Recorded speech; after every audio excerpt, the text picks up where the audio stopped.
tayo ng pwedeng matulugan dito sa loob mismo ng airport, mga mare, at may kasama na ring mga pagkain. Ay nako, must try talaga dito. Napagdesisyonan nga pala namin ni Dada, nandito na lamang magpahinga dahil maaga ngayong flight namin. So dito mismo sa loob ng airport, mga mare, para talagang makapag-relax kami ng todo. Nakita lang namin itong The Wings Transit Lounge, mga mare, sa may TikTok, kung saan dito sila nagpahinga dahil maaga din yung flight nila. Kaya napagdesisyonan namin ni Dada na isubukan din namin. Pwede nga pala dito walk-in, mga mare, pero mas okay kung magpa-reserve kayo online or pwede nyo silang tawagan kasi nga minsan fully booked sila. Marami kasi talagang guest ang nagpapahinga dito. So yun, dahil 1 AM pa nga kami pwedeng pumasok, mga mare, or mag-check-in, napagdesisyonan na lang namin ni Dada na kumain na muna sa McDo. Bale, etong McDo, eto yung pinakamalapit dito sa may The Wings Transit Lounge, mga mare. Kaya sa mga maghahanap ng pahingahan, naku, hanapin nyo lang yung McDo kasi makikita mo lang talaga yung The Wings Transit Lounge dito. Kasi nasa tapat niya lang. So yun, kumain na nga lang din pala muna kami ni Dada, mga mare, para hindi kami matutulog ng gutom. Actually, etong ginawa namin, mga mare, bukod sa maaga yung flight namin, for experience na din. Tsaka kaya nga di pala namin napagdesisyonan na dito na nga lang din pala magpahinga kasi nga babiyahe kami ng around mga 1 AM or 2 AM papunta dito sa may airport galing doon sa pinag-stayhan namin. Kaso naisip namin minsan kasi pahirapan mag-book ng Grab kaya napagdesisyonan ko na talaga na dito na lang matulog para hindi kami malate sa aming flight. So yun, after nga pala namin kumain, mga mare, saktong-sakto din talaga dahil tinawagan na rin kami nung ni ate na nasa information area na meron na daw vacant dahil meron na daw lumabas na guest. Kaya dali-dali na nga rin kaagad kaming bumalik doon. So yun, nag-fill up na nga rin kaagad ako ng form nila, mga mare, tapos nagbayad na nga rin kaagad ako. Twin room nga palang kinuha namin ni Dada, mga mare, since kami lang din naman dalawa, pero meron sila ditong family room kung marami kayo, tapos meron din silang capsule room kung nag-iisa ka lang. At eto nga pala yung kanilang room rates, mga mare, so napakamura lang din talaga dito, pero ang pinaka-maximum yata nila na check-in dito is 7 hours lang. Kaya sa may mga upcoming flights, mga mare, pwede nyo silang i-check sa kanilang website o di kaya naman sa kanilang Facebook page. Pwede kayo magpa-reserve sa kanila or pwede nyo din sila tawagan. So yun, naghintay na nga lang din pala muna kami, mga mare, dahil nga inaayos pa yung room namin at dito talaga ako nabonggahan ng sobra dahil meron silang pa free meal. Buffet pa yan, mga mare, nyosko. Kakakain lang namin ni Dada. Kung alam lang din talaga namin ahead of time na meron palang pagkain, edi sana hindi na kami gumastos ng pagkain sa McDo. So yun, tinuro na nga rin kaagad sa amin etong room, mga mare. So double deck nga pala siya. Perfect na perfect lang talaga siya for 2 person. Natuwa nga dahil akala ko talaga walang ganito dito sa loob mismo ng airport, pero meron pala. Anyways, maliit lang naman yung room na to, mga mare. Saktong-sakto lang din talaga na pwede kang magpahinga dito. Hindi naman siya talaga ganun kalakihan. Pero pwede na rin, makakatulog ka ng mahimbing dito at makapagpahinga ka ng maayos. So yun, pagkapasok namin dito sa loob ng kwarto, mga mare, tinanggal ko na nga rin kaagad etong clip ko at inayos ko na rin yung hair ko dahil matutulog na ako. O siya, good night!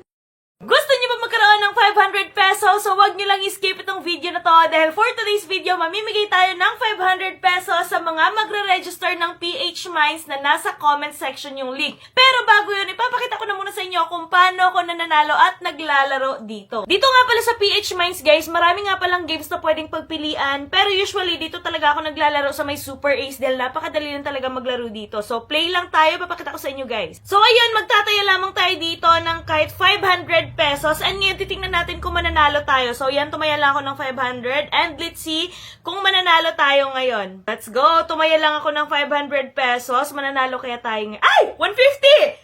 Ay, Oy, 75! Nanalo ulit tayo ng 75! Ay, 100! 100! Malapit na natin. Ay, 25! Oh, not bad. Not bad. 25 pesos. Not bad. Eto na! 1,200! Ang laki Hala, 100! Ang laki! Ang laki nun eh. Ang laki! Galing. Ay! 1,800 pesos! 300! Nabawi na na! Hala! 675! Ay! 125! Ang laki. OMG! Kaya sa mga gusto manalo, ay! 300! Kaya sa mga gusto manalo at mag-register, guys, nasa comment section yung link. I-click nyo lang yan. Tapos kung may proof kayo na nag-register kayo, mamimili ako ng mabibigyan ng 500 pesos! Ayan o! Big win! Oh my God! Kaya na pa hinihintay nyo mag-register na kayo, mamili ako ng mabibigyan ng 500. Go!